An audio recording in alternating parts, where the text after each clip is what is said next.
When Wallis Simpson made a fateful visit to Balmoral, the turbulent trip and the memorable triple-decker toasted sandwiches that shook the royals and ignited the abdication crisis. Balmoral occupies a unique and cherished space in the hearts of the British royal family, offering solace and delight. Originally acquired by Queen Victoria and Prince Albert, the estate held deep sentimental value for Albert, reminiscent of his youth in rural Germany. Over time, Balmoral evolved into a secluded haven providing rejuvenation, stunning landscapes, and a platform for royal bonding. A candid photograph taken by Sophie, once the Duchess of Wessex, captures Queen Elizabeth and Prince Philip in a rare moment of relaxation amidst the heather, encapsulating the essence of Balmoral's pleasures. Recently, King Charles paid a poignant visit to the castle, commemorating the first anniversary of his mother's passing. However, for one monarch, Balmoral's allure would fade. In 1936, Edward VI spent a tumultuous fortnight during late summer at Balmoral, accompanied by the woman for whom he would eventually abdicate the throne, Wallis Simpson. The episode was anything but harmonious. During their stay at Balmoral, Edward VI and Wallis Simpson flouted established family customs, causing discord among their royal kin. They disregarded official duties and important guests, instead favoring their inner circle. Strangely, Wallis assumed the role of hostess, arranging meals and entertainment, despite her lack of marriage to the king and her ongoing legal marriage to her previous spouse. This Scottish summer escapade played a pivotal role in setting the stage for Edward's eventual abdication, which unfolded 3 months later. Diarist Chips Channon described the visit as nothing short of disastrous. Edward's retreat to Balmoral took place in September, 8 months after ascending the throne following his father's death in January 1936.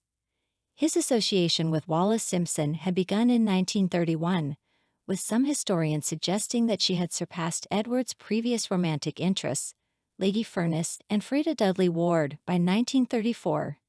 In the summer of 1936, now a reigning monarch, Edward and Wallis embarked on a cruise in the Adriatic. The question arose: did Edward genuinely believe he could marry the twice-divorced Wallis, making her a queen and himself a king, the defender of the faith and supreme governor of the Church of England? Additional concerns arose in August as the Foreign Office advised King Edward to avoid southern France due to the Spanish Civil War and Venice due to Mussolini's regime. As a result, their journey shifted course from the Adriatic to the Bosphorus. Photographs documented the couple's every move, with Wallis believing their romance resonated with what she termed ordinary people, drawing cheers from onlookers along the harbors. By September 14, the cruise came to an end. Wallis stayed in Paris while King Edward flew from Zurich to London en route to Balmoral. He expected Wallis to join him, but she grappled with uncertainties about their future upon reading newspaper reports about their relationship in Paris. She wrote a letter to the king, expressing her desire to return to her current husband and acknowledging the beautiful times they had shared. She believed Edward's pursuits would be more dignified without her, foreseeing disaster in their union. Edward persisted in his correspondence and conversations, unwilling to part with Wallis, until she ultimately agreed to accompany him to Balmoral.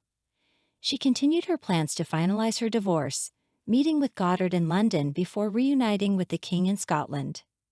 Edward held a deep affection for the Scottish Highlands, praising its attributes in letters to friends: deer hunting, grouse shooting, fresh air, and physical activity. However, as he later recounted in his memoir, A King's Story, the formalities transplanted to Balmoral from the court occasionally felt constricting. While the royal family typically engages in certain Scottish commitments while at Balmoral, Edward's summer plans diverged from tradition. He turned down an invitation to inaugurate the Aberdeen Infirmary, citing ongoing mourning for his father. Interestingly, this didn't prevent him from requesting his brother, the Duke of York, later George VI, to stand in for him. During that summer, while staying at Birkhall, several miles away from the main Balmoral residence, the Duchess of York spoke to Queen Mary about her concerns regarding representing Edward at the hospital opening. She suggested that it would have been better if Edward had performed the opening himself. Balmoral is a place synonymous with happiness for the royal family.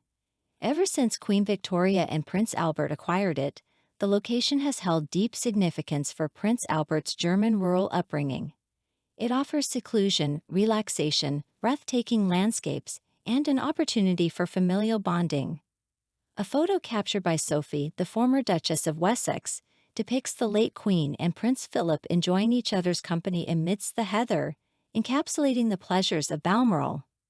Recently, King Charles embarked on a poignant stay at the castle, coinciding with the first anniversary of his mother's passing. However, for one monarch, Balmoral lost its allure. In 1936, Edward VI spent a turbulent 2-week summer holiday there with Wallis Simpson, the woman for whom he would ultimately renounce the throne. The visit was marked by the abandonment of many Balmoral traditions and the disregard of official duties and esteemed guests.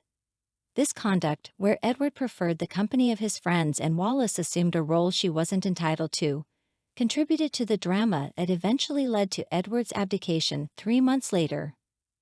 Edward's time at Balmoral in September followed his ascension to the throne after his father's death in January 1936.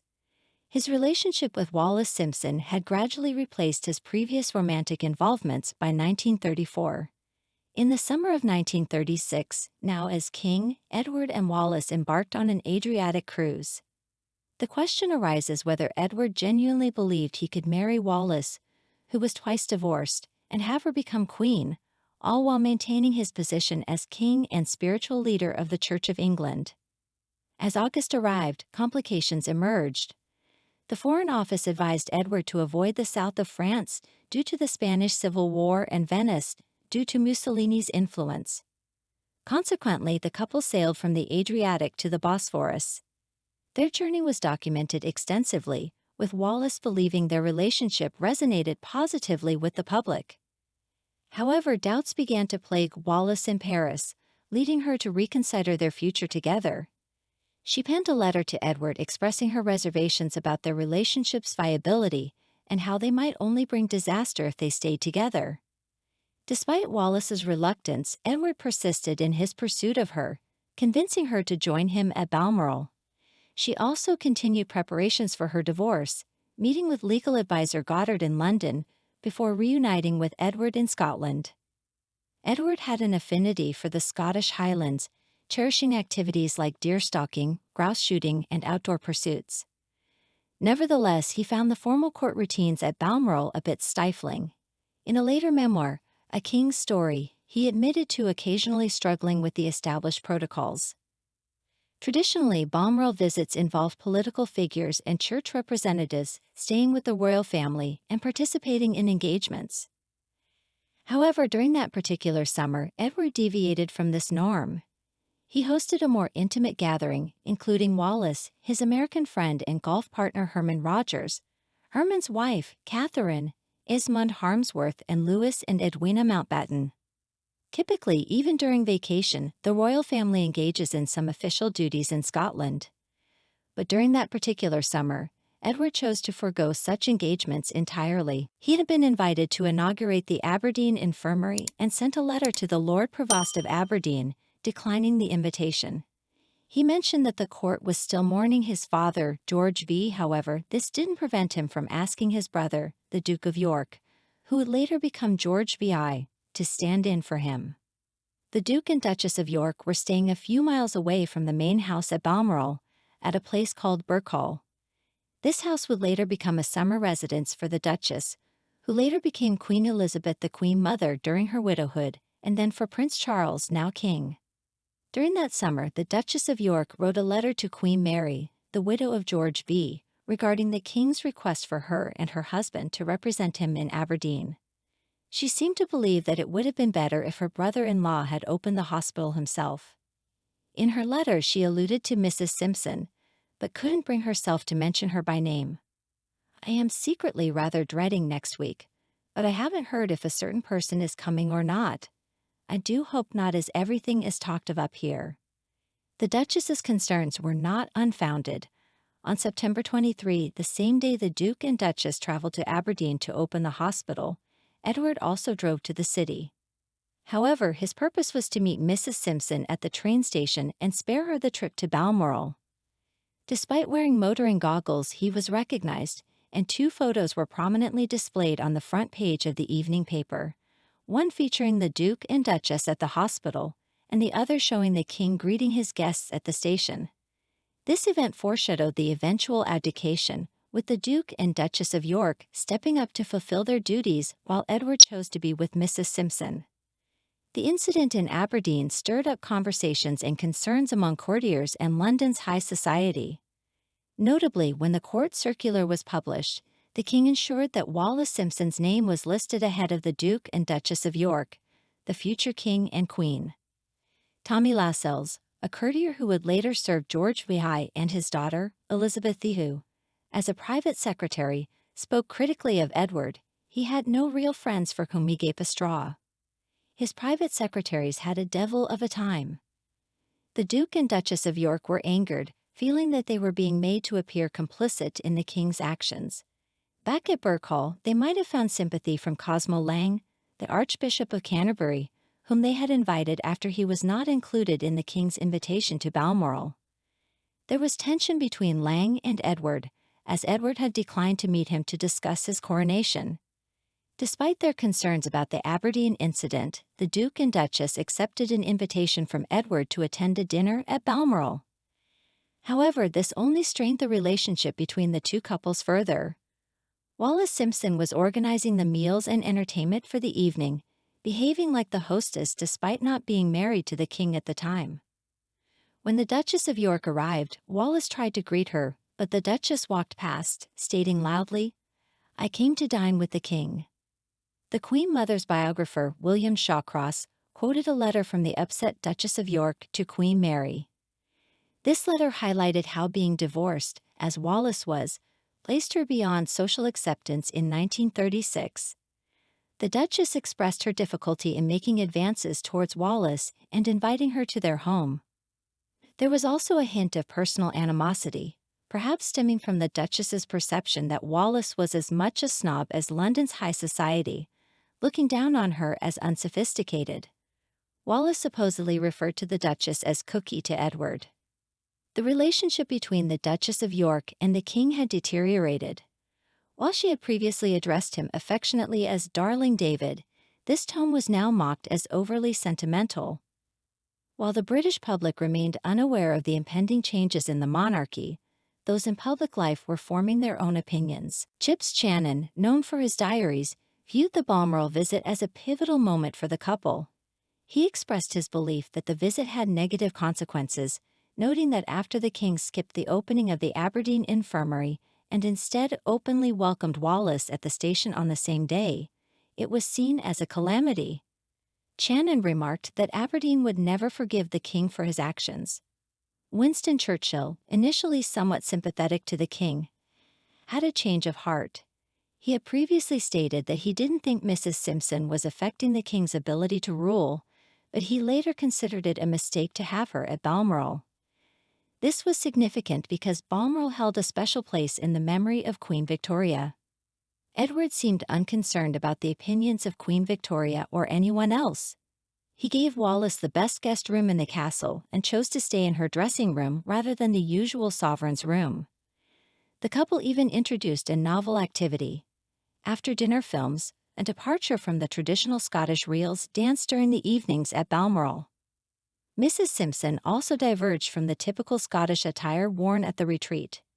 She was captured on film wearing city attire, stylish suits, and black felt hats, instead of the customary tweed clothing.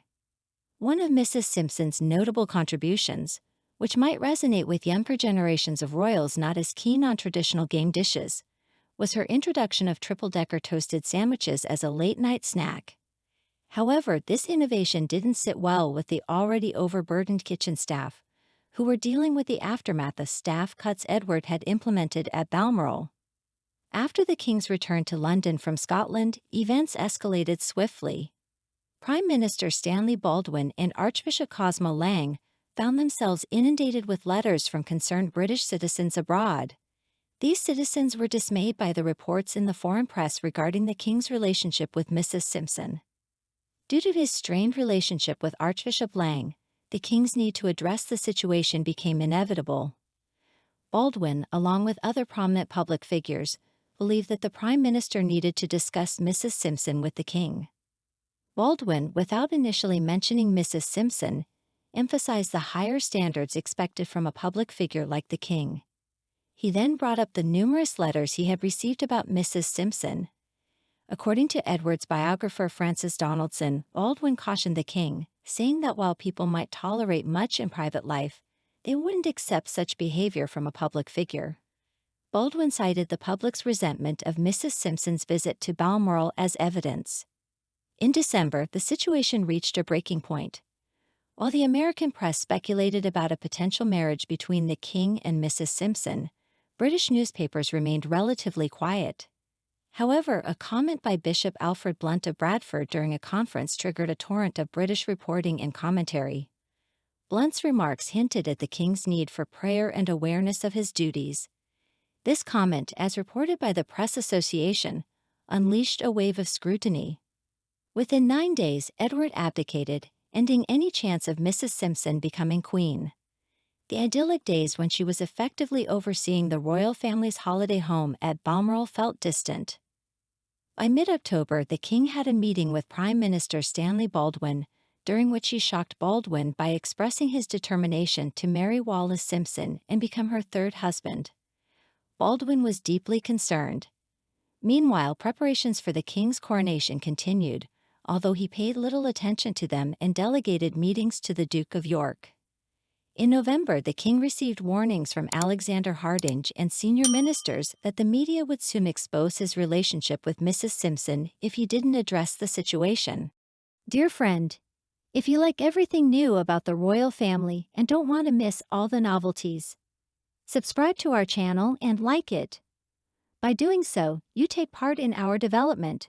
We work for you.